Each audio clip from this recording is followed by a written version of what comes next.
नमस्कार मंडळी, तुम्हा सर्वांचं पुन्हा एकदा स्वागत आहे माझ्या यूट्यूब चॅनलमध्ये. आज आपण चाललो आहोत श्री देव स्वयंभू नागेश्वर यांच्या भेटीला. मंडळी, तो समोर दिसतोय तुम्हाला तोच नागेश्वराचा डोंगर आहे आणि इथून आम्हाला साधारणतः अजून 10 मिनटं दाखवत आहेत बेस विलेजला पोचायला. आम्ही आलो आहोत खेडवरून. रस्ता तसा आहे, थोडाफार चांगला आहे, बऱ्यापैकी चांगला आहे, पण पावसाळ्यात आला तर या रस्त्याची मजा एक वेगळीच आहे. आणि तो समोर सुळका दिसतोय तुम्हाला, फण्यासारखा आकार दिसतोय, तर तिथे श्री देव नागेश्वर बसलेले आहेत. मी तुम्हाला हायलाईट करून दाखवेन एक्झॅक्ट कुठे आहे. हा समोर जो रस्ता आहे तो चोरवण्याकडे चाललाय आणि नागेश्वरकडे जाण्यासाठी हा आपल्याला इथून राईट घ्यायचा आहे. इथे बोर्ड पण दिलेला आहे, ते बघू शकता तुम्ही.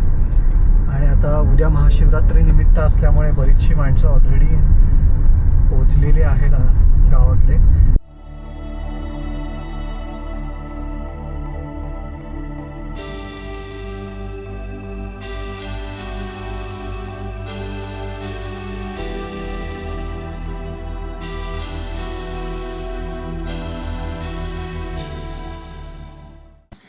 आता आपण चोरवणे गावातून हनुमंतवाडीतून हे जे पायथ्याशी जे शेवटचं ठिकाण आहे तिथे पोचलो आहे.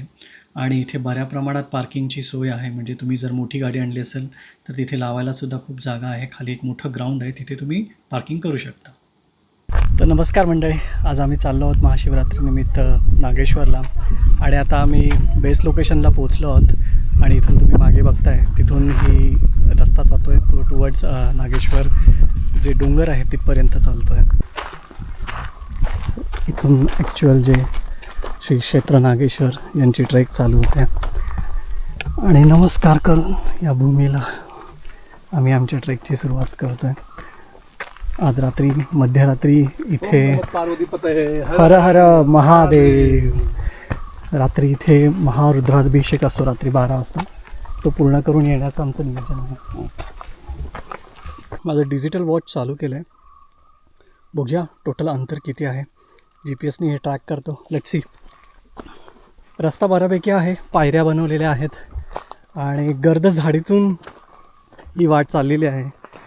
आणि आम्ही साधारणतः 2:30 वाजले आहेत, 2:30 पावणे 3च्या दरम्याने आम्ही असेंडिंग चालू करतो आहे.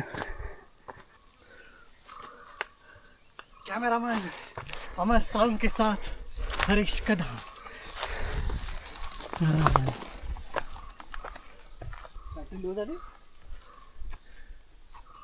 इथे वरती आलात की आपल्याला हे काकांचं एक छोटंसं स्टॉल आहे. इथे तुम्हाला सरबत आणि नाश्त्याची सोय होईल.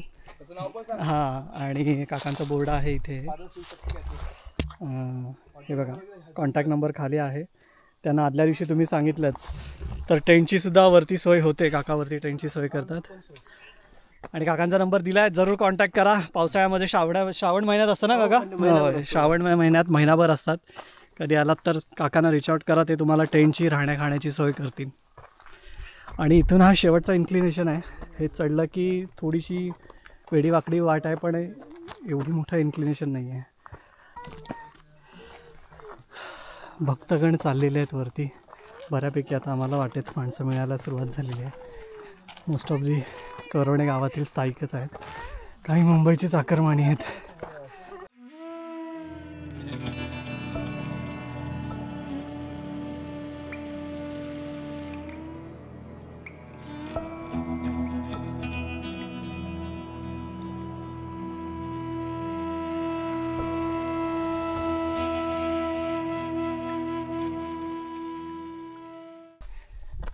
नागेश्वरला येण्यासाठी तुम्ही खेडमार्गे किंवा चिपळूण मार्गे चोरवण्या गावात येऊ शकता. आणि दुसरा एक रस्ता आहे, तो वासोट्यावरून तुम्हाला यावं लागतं. वासोट्यावरून जो खाली बॅकवॉटर आहे ती कोयना रिवर क्रॉस करून तिथून तुम्हाला यावं लागतं. पण तो रस्ता काहीतरी फॉर टायमिंग चालू असतो, कारण की फॉरेस्टचे जागा असल्यामुळे संध्याकाळनंतर तिथे रिस्ट्रिक्शन्स असतात. आणि त्याच्यासाठी तुम्हाला तिथे एक स्पेसिफिक टाईम बघून यावं लागतं. एक साधारण नाही म्हटलं तरी 1 किलोमीटरची ट्रेक आहे. ती इन्क्लिनेशनवाली ट्रेक आहे आणि एकदम स्टीफ इन्क्लिनेशन आहे. त्याच्यानंतर आता म्हणजे ही डोंगराच्या साईडनी ही वाट चालू होते आणि मी आता चालतो आहे. ही एवढी थकवणारी नाही आहे, पण सुरुवातीच्या 1 तासाची जी ट्रेक आहे खूप स्टीफ आहे. आणि आता ही तुम्ही वाट बघताय अगदी डोंगराच्या पायथ्याकडून साईडनी वाट आहे. या इकडे उजवीकडे पूर्ण ही खूप डीप अशी व्हॅली आहे. आणि साधारणतः आता आमचे संध्याकाळचे 4-4:30च्या आसपास आम्ही आलो तिथे. दुपारी 2:30-3ला आम्ही ट्रेक चालू केली होती. आता ही लहान मुलं बघितली आणि हा लहानपणापासूनचा वारसा म्हणजे म्हणतात ना जे संस्कार असतात ते तुम्हाला याच फेजमध्ये द्यावे लागतात. एवढं एक्स्ट्रीम ट्रेक आहे, पण ही लहानगी छोटी आमची मंडळीची मुरडी अगदी उत्साहाने चालत आहेत.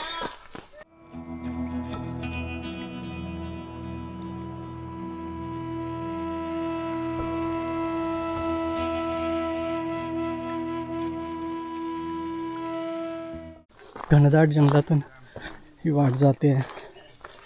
साधारणतः संध्याकाळची 5 वाजलेले आहेत, 4:30-5च्या आसपास. आणि हवेमध्ये थोडासा गारवा आलेला आहे. मगाशी खूप उष्णता होती, पण जंगलामुळे हवेत खूप गारवा आहे आता. मंडळी, ते वरचं जे शिखर दिसतं आहे तेच आहे श्री नागेश्वराचं मंदिर. आता आम्ही ऑन द वे आहोत. साधारणतः एक 50% डिस्टन्स आम्ही कवर केलं आहे. 50% स्टील वी आर वॉकिंग.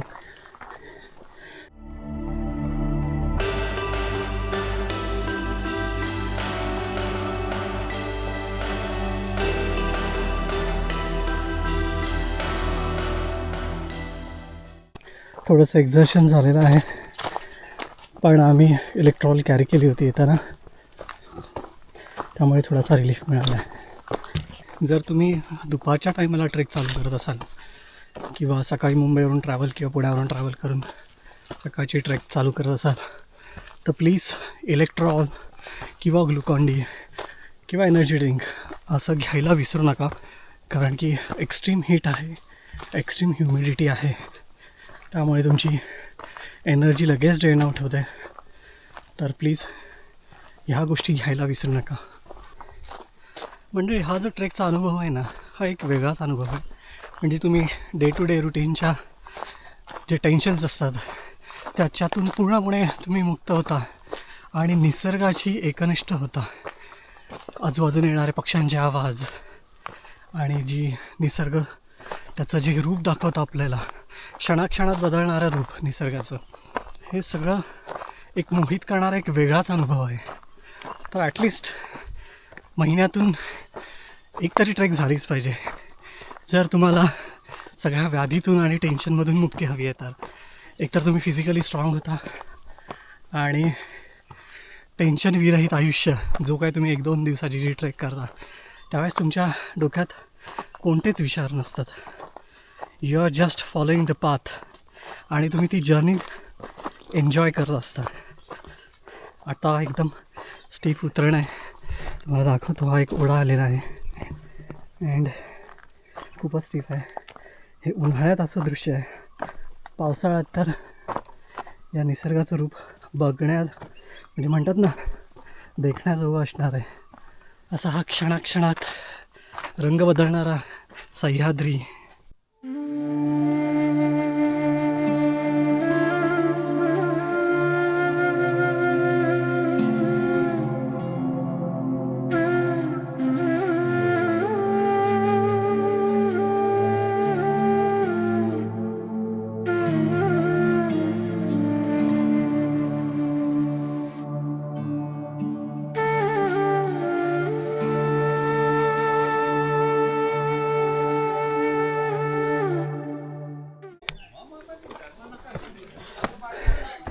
ही निसर्गनिर्मित वाट नसून मानवनिर्मित वाट आहे. धबधबा आहे वाटतं हा छोटासा, आणि पावसाळ्यात इथे पाणी असणार आहे बहुतेक. आणि हे वरती दिसतंय ते फणासारखं आकार, तो नागेश्वराचं मंदिर आहे. हा आमचा पारस दादा, सकाळपासून 8वी फेरी यायची, तेवढंच डोक्यावरती होतं आणि आपल्या वडिलांच्या व्यवसायाला हातभार लावणारा. आम्ही आता शेवटच्या टप्प्यात आलो आहोत आणि कदाचित तुम्हाला खाली व्हॅली दिसत असेल, त्या व्हॅलीतून आमची सुरुवात झालेली आणि आता पुढे हा एक शेवटचा मोठा इन्क्लिनेशन आहे, तो पार केला की आम्ही वरती नागेश्वराच्या पठाराजवळ पोचू. आणि हा सगळ्यात शेवटचा आणि डिफिकल्ट पॅच आहे आणि हा फायनल अप्रोच आहे. इथून हे कातळ अगदी वरपर्यंत चढत ह्या डोंगराला पॅरलल तुम्हाला झेंडे दिसत आहेत, तिथून जाऊन तिथे थेट नागेश्वराचं दर्शन घ्यायचं आहे.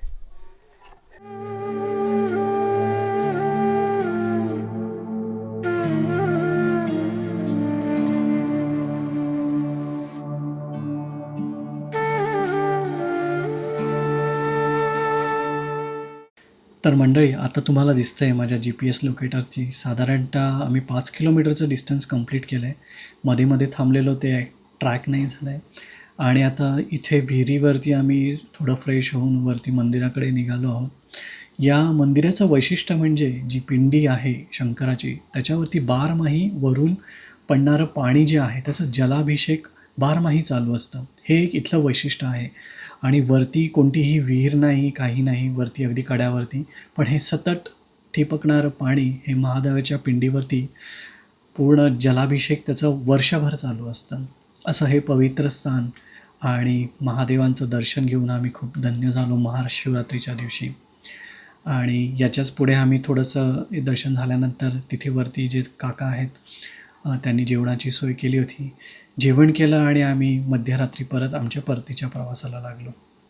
तर मंडळी, तुम्ही कधी कोकणात आलात तर या नागेश्वर मंदिराला नक्की भेट द्या. महाशिवरात्रीच्या दिवशी खूप गर्दी असते, तसं श्रावण महिन्यातही जे श्रावणी सोमवार असतात त्यावेळेससुद्धा इथे माणसं असतात. मधल्या कालावधीत थोडंसं कठीण असतं, आलात तर ग्रुपने या, एकटं येण्याचा धाडस करू नका, कारण की वाट खूप जंगलातून जाते आणि मदतीला कोणी नाही आहे जर समजा काही अनफॉर्च्युनेट झालं तर. आजचा व्हिडिओ तुम्हाला कसा वाटला हे नक्की कमेंट्समध्ये कळवा आणि तुम्ही जर माझ्या चॅनलवरती नवीन असाल तर चॅनलला सबस्क्राईब, लाईक आणि शेअर करायला विसरू नका. पुन्हा भेटूया नवीन एका ठिकाणी. तोपर्यंत धन्यवाद.